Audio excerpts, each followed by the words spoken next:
let's have a problem from you. Marilyn, what kind of problem would you like to work on today?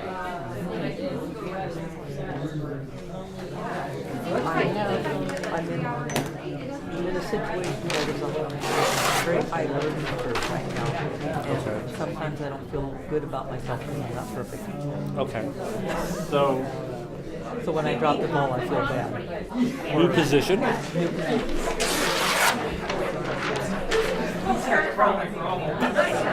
And in a way, I'm feeling a rush out of the high learning curve. Oh boy, I get to learn something Okay. new. But So it's challenging. it's challenging. But I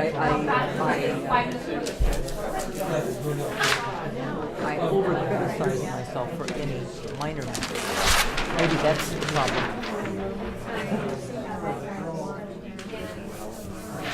Okay. Anything else? No, I think, and it's interesting by talking it out.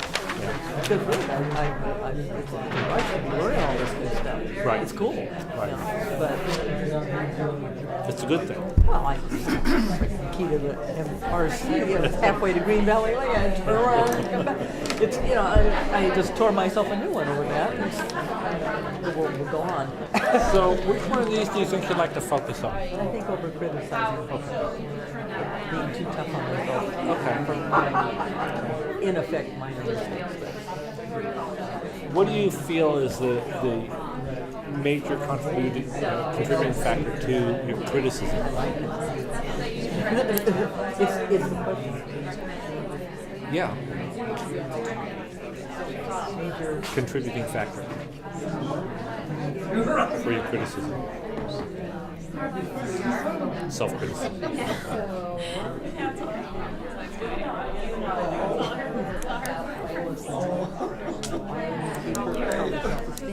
Okay.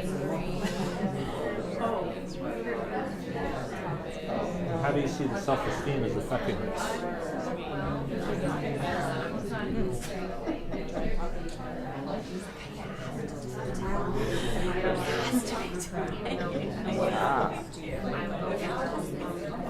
Because it might be lower than I like, I have to do a superwoman job to feel good about it. And the cake gets caught in the door all It does.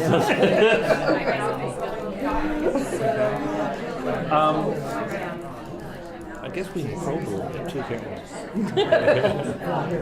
No, what about, no, you know what I mean. Yeah. I joke a lot. So, yeah. Oh, geez, I didn't mean to get you. So, when you're feeling like you have to be a superwoman, how does that affect you?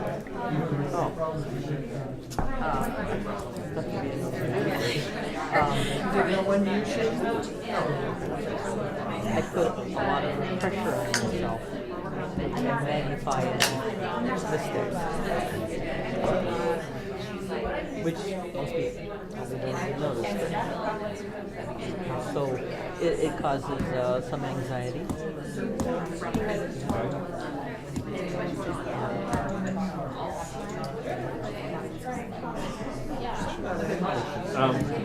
So form the problem and the goal. Yeah.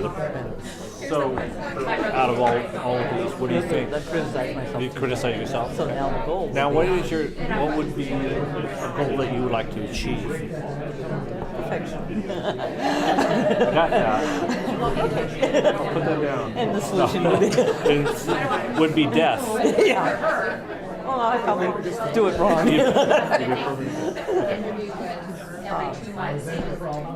So to be more accepting of my human self. Good. Good. I like that. Yeah, no,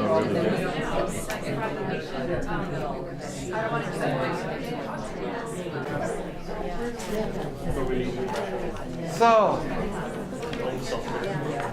any comments about the experience of really kind of focusing on the problems and goals now that we've kind of dived into that more in depth? Was it a little easier this time? Yeah? Please? Good. Yes? We don't mean to be shocked. Really? It worked? No. We expect that of this high lease. I had to keep churning the problem. Yeah. The goal went back. Churning it. That was really pretty good, but Yep. it was a lot of work even if I had. What was the problem and what was the goal? It turned out to be, do I want to be a full-time girls counselor? Oh, And nice. how do I figure that out? Because it's got to happen soon, the decision one way or the other. So, Fantastic. yeah, but we started doing some possible solutions. Yeah. So Hard to stay out of that. Yeah. Yeah, Yeah, it's hard to say. It is. it is. Right? Yeah. It is, which is a good thing. It's a slippery slope.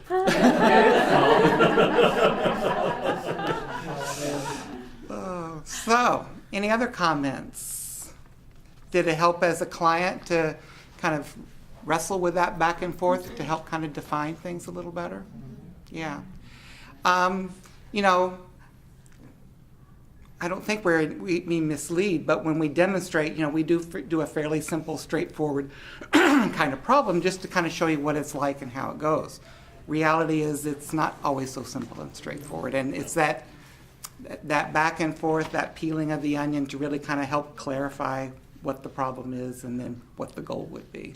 I like that term, churning the problem. Makes me think of making butter on the farm. Just kind of waiting for some solid pieces.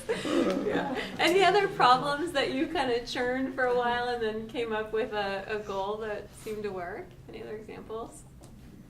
Well, we both churned the same problem earlier this morning, and we never really got our problems and our goals. We had great solutions. We were, then when we came around to our problems and goals, we were both going, oh, those don't really match, do they? So kind of in the process of watching that happen, and then we just came back to both of them, and we kind of went click, click, like our brains kind of were working on them. Even though we weren't talking about them, there was something going on there just in the time passing. So I could see how you might work with somebody 1 week and you kind of stir up their mind to think this way.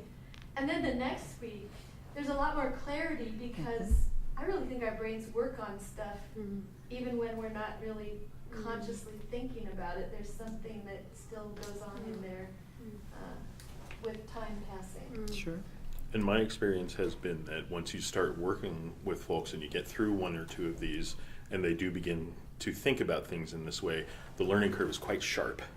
And that's why on session 3 or 4 you might be able to hand over the paper and say, why don't you start writing this stuff down?